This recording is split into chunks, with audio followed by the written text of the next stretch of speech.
This is going to be a very long story, so I hope you've got your soda and popcorn. I also hope it's in the right subreddit. For this story, the cast will be me, obvious brother, Mark, half-brother, Sam half-sister, Alicia, mom, all fake names for obvious reasons.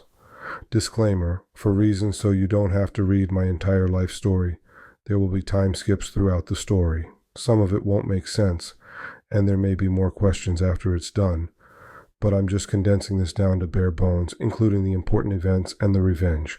The long part is the backstory. Long backstory. My mom is the highest level of a failed parent. When I was 2, my baby brother Mark was born. As a typical 2-year-old, I didn't like that and proceeded to act out in regards to it.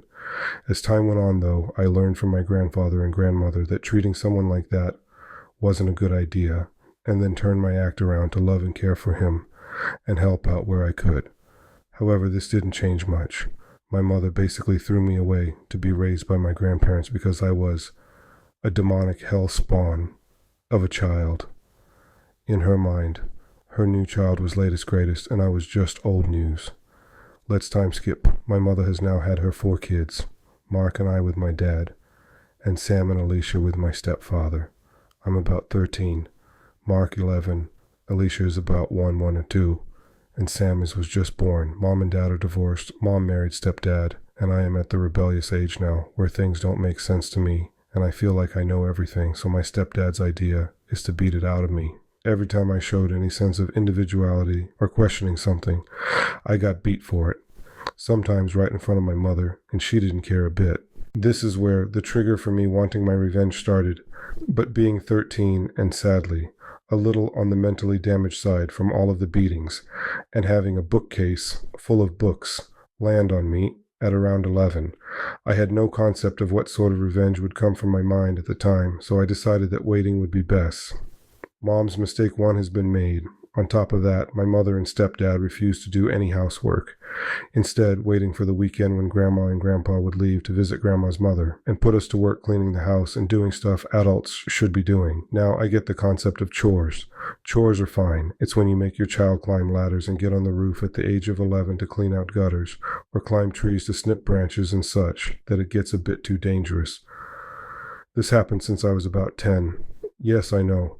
Things are a little out of order. I'll keep on track. Time skip to when I'm 14, my mother told me, and Mark to watch Alicia. She was 2 by this time. Stepdad wanted to play video games, and when we weren't being bad in his eyes, he'd let us watch, but we were never allowed to play without him there watching us. I pop up while I'm sitting there and ask, "Where is Alicia?" Full-blown panic mode. Go. Mark and I just up and go scouring through the house. Stepdad goes to check my mom's room where she's sleeping with Sam, who she was up with all night. My dad was in the kitchen making himself something to eat while he was visiting, then freaked out and burnt his hand on the stovetop. When everyone started freaking out, then started searching. Mark and I ran out back and looked around, saw nothing, didn't even think to check the pool, so we ran back inside and rummaged through the garage. Next thing we hear, my mother screaming at the top of her lungs, and we rush outside to find Alicia on the deck, not breathing, and my mother and stepdad trying to perform CPR on her. My father drags Mark and I away to go inside, and the ambulance is called. Needless to say, Alicia did not survive, and they pulled the plug on her that night. Mom's mistake 2 has been made. Mark and I were devastated, being the teenager I was, and the preteen he was. We immediately blamed ourselves, and our grandparents assured us that it wasn't our fault or responsibility, and that we need to know this isn't on us. A week later, Child Protective Services got word and came, and my father in his infinite wisdom initiated a custody battle with my mother after this, claiming she wasn't capable of caring for her children, and won, temporarily. Needless to say, our grandparents believed we belonged with our mother and fought back. My mom ultimately won us back. Time skip. I'm 18 now. I'm an adult. I'm looking to graduate high school and make my mark on the world and get my life going. Mark was 15 now, had gotten into a fight and broke his finger. It had to be repaired with pins and screws and was on some pretty hefty pain medicine. I don't remember the name. It was my mother's job to watch him and regulate his pain medicine so nothing bad would happen. Sadly, That bad thing did happen. Grandfather picked me up from school one day, and I could see he had a gloomy look on his face. We showed up to the house, and as we were walking up, I could see the paramedics rolling a stretcher with a body bag on it. Mark had died from a drug overdose at the age of 15 because my mother wasn't watching him like she should have been. That was the final straw. At that moment, my family was divided, my dad's side and my mother's side. My mother had my grandparents, who I was living with at the time, and my father had me and his family. I sided with my father completely, his argument being that, had she been a better mother, Mark would still be alive, and what's worse, Sam had been taken away by CPS, Child Protective Services, and put in foster care. My mother was never allowed to raise children again, and I never saw my half-brother ever again. I was now an only child. My mother had destroyed the life I knew with her neglect, so I was going to ruin the rest of her life any way I could. Revenge time. This woman caused the deaths of 2 of my siblings, and I never got to see my living half-sibling again.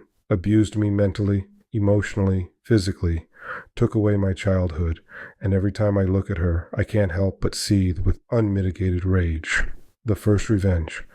My grandfather had basically been my best friend. He took me in, cared for me, taught me all sorts of different skills. He had one flaw, though. He was too kind for his own good. Something my mother maliciously preyed on after the deaths in the family. My grandmother gave up hope and just diverted to his opinion on everything. So, I made it a point that every time she tried, I challenged her on it in front of them, made sure she had to fight for what she wanted. I always lost. But I could see my constant meddling would get to her, irritate her. I wanted her to do something. I wanted her to hit me, harm me, give me a single reason. She never went that far, but she did break down crying multiple times. Then I got lucky. She slipped at work, herniated a few of her discs, and messed her back up really badly. When I got the news, I grinned. Around this time, my stepdad had been imprisoned for doctor shopping, and my mother wanted a divorce from him. When she came home from the hospital, I would take her meds and hide them around the house, and sometimes even throw them away. I wanted her to be in agony. I wanted her to suffer as much as possible, and she did. A few months later, she got into a car wreck, and the police found out she was on a hefty amount of her pain meds. She was charged with a DUI and put in jail for 6 months. I grinned and laughed once I got that news, and proceeded to planning my next stage. She was in pain and behind bars. This was perfect. The second revenge. Time skip again. After she got out of jail, we'll skip ahead a few years. She's now living with us. I'm officially in college. I did the stupid thing and took a year off between high school graduation and applying to a college. So my grandparents made me a deal. As long as I worked and was in school, I could stay with them free of charge. Who wouldn't take that deal? While my mother was in jail, I made it a point to shove all of her property into a storage and made her room my room, and turned my old living space into my gaming room. She had no choice but to sleep on the couch. I enjoyed every moment of her agonizing when she would get up from laying on the couch, agonizing because the metal bars on it would press into her back as she slept. This was my revenge for some time, slow and painful. The third revenge. Time. Skip. We moved back to the old house we were all living in, and my mother has made her back worse. Through a series of mistakes and bad decisions, she had somehow convinced my grandparents to start illegally procuring drugs for her. She would make the connection with the dealer, and they would shell out money to her for them. I argued with my grandparents to stop. It was illegal, and it will land them all in jail if they get caught. My grandfather agreed, but my grandmother couldn't help but take care of her little girl, and guilted my grandfather into it. I refused to be a part of it. I put in an anonymous tip into local law enforcement, but sadly nothing came of it. My revenge had failed this time, but I didn't know I would get the ultimate screw you in, 'cause it came in the form of my most malicious, vindictive statement ever spoken. Plus, I was still messing with her hiding her medications. It's childish, but sometimes you have to be a bit childish to get the point across. The final revenge. I am 31 now. It has been 13 agonizing years since my brother Mark died, and I have finally completed my revenge on my mother. My grandfather just passed last year, and I have been saving a veritable buttload of cash from over the years in jobs I worked inheritance form, other deaths in the family, and so on. I went to visit my grandmother, who's not been in great shape since my grandfather passed, and her dog passed about 6 months after that. My mother comes out to me while we're sitting there talking and asks if I will take care of her after Grandma was gone, that it was my duty as her son. She was broke. My grandmother was going into a retirement home, and my mother blew through her inheritance with her dealings. The rest was going to me. I knew it for a fact. I stood up, and while I stared my mother directly in the eyes, I managed the most hateful, vicious stare I could muster. It wasn't hard. And told her, "You get nothing from me. Grandma's going into a retirement home. I'm moving states. You destroyed my life, took away my childhood, were responsible for the deaths of my siblings, broke the law numerous times, and you made everyone's lives a living hell. You will be on the street and die alone, and I will laugh. I never loved you, and I never will. You will never see your grandchildren, if, when there are any. You will not be at my wedding. You will never be mother to me again. Rot in hell." My grandmother's jaw hit the floor, and my mother burst into tears. I had finally broken her and got my revenge. It may not seem like much to you all, but that moment was heavenly for me. It felt amazing to finally know I've gotten my ultimate revenge after all of these years and damned her to suffering. My grandmother is going into that retirement home in about 3 months, and I'm helping her move her stuff, so there will be no chance of her little girl weaseling her way out of her fate. After that, I'm moving to a new state and starting my new life with a new job and wonderful girlfriend who I love more than anything. For those of you who have brothers and sisters, love them, cherish them, and be with them, because you never know what's going to happen. This revenge was born of me losing my siblings, the one thing I loved most in this world. Being an older brother was the happiest time in my life, and after they died and Sam was taken by CPS, I have had to suffer as an only child and still cry myself to sleep at night over it. It was traumatizing, so please, cherish your siblings. Thank you for reading. Edit. After sitting down and reading again, I have realized that I labeled Sam and Alicia wrong.